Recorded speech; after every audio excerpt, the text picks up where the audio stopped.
அன்பான மக்களே, நம்மளோட மகாநதி ஷூட்டிங் ஸ்பாட்லேருந்து அப்டேட் வந்திருக்குங்க. யாருக்கிட்ட இருந்து அப்படின்னு பார்த்தீங்க அப்படின்னா, நம்ம பசுபதி கிட்ட இருந்து தான் வந்திருக்கு. பசுபதி, ராகினி, அப்புறம் வந்து அவங்க இருக்கிற கேமராமேன், ஆர்டிஸ்ட் எல்லாருமே வந்து காவேரி எல்லாருமே வந்து ஃபோட்டோ அவர் வந்து பிக்சர் போட்டிருக்காரு. பிடிஎஸ் போட்டிருக்காரு. இதில் வந்து நைட்டு ஃபுல்லாக அதிகாலை 3 மணி இந்த டைம் அப்படிங்கிற மாதிரி அவர் வந்து போஸ்ட் போட்டிருக்காருங்க. அவ்வளோ டயர்டாக இருக்கார். அவரை பார்க்கும்போதே பயங்கர டயர்டாக இருக்கார். அடுத்தடுத்து பயங்கரமாக ஃபயராக இருக்கும் அப்படின்னு சொல்லி தெரியல. நைட் ஷூட் நிறைய போயிருக்குங்க. நிறைய டைம் நைட் ஷூட் எடுத்திருக்காங்க. என்னவா இருக்கும் எப்படின்னு சொல்லி ஒன்றும் தெரியல. இது ஒரே நாள் வந்து எடுக்கிறதா, ஒரே நாள் வந்து நைட் ஃபுல்லாக எடுக்கிறாங்களா, என்ன ஏது அப்படின்னு சொல்லி தெரியல. இப்போ காவேரி விஜய் வந்து பேசுகிற மாதிரி காலையிலேருந்து சாயந்தரம் வர ஒரு லென்த்தாக ஒரு இது எடுத்திருந்தாங்க இல்லையா, அது மாதிரி எடுத்திருக்காங்களா என்ன ஏது அப்படின்னு சொல்லி தெரியல.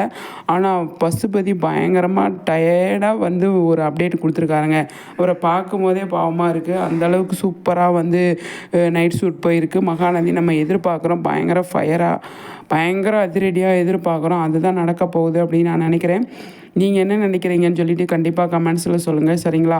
பயங்கரமாக போயிட்டுருக்குங்க மகாநதி ஷூட்டிங் அதிகாலையில் பயங்கரமாக அதிரடியாக ஷூட்டிங் ஸ்பாட் அப்படின்னு கொடுத்துருக்காங்க அப்படின்னா, அப்போ அதுலேருந்தே தெரிஞ்சுக்கோங்க எவ்வளோ விஷயங்கள் அதில் இருக்குது அப்படின்னு.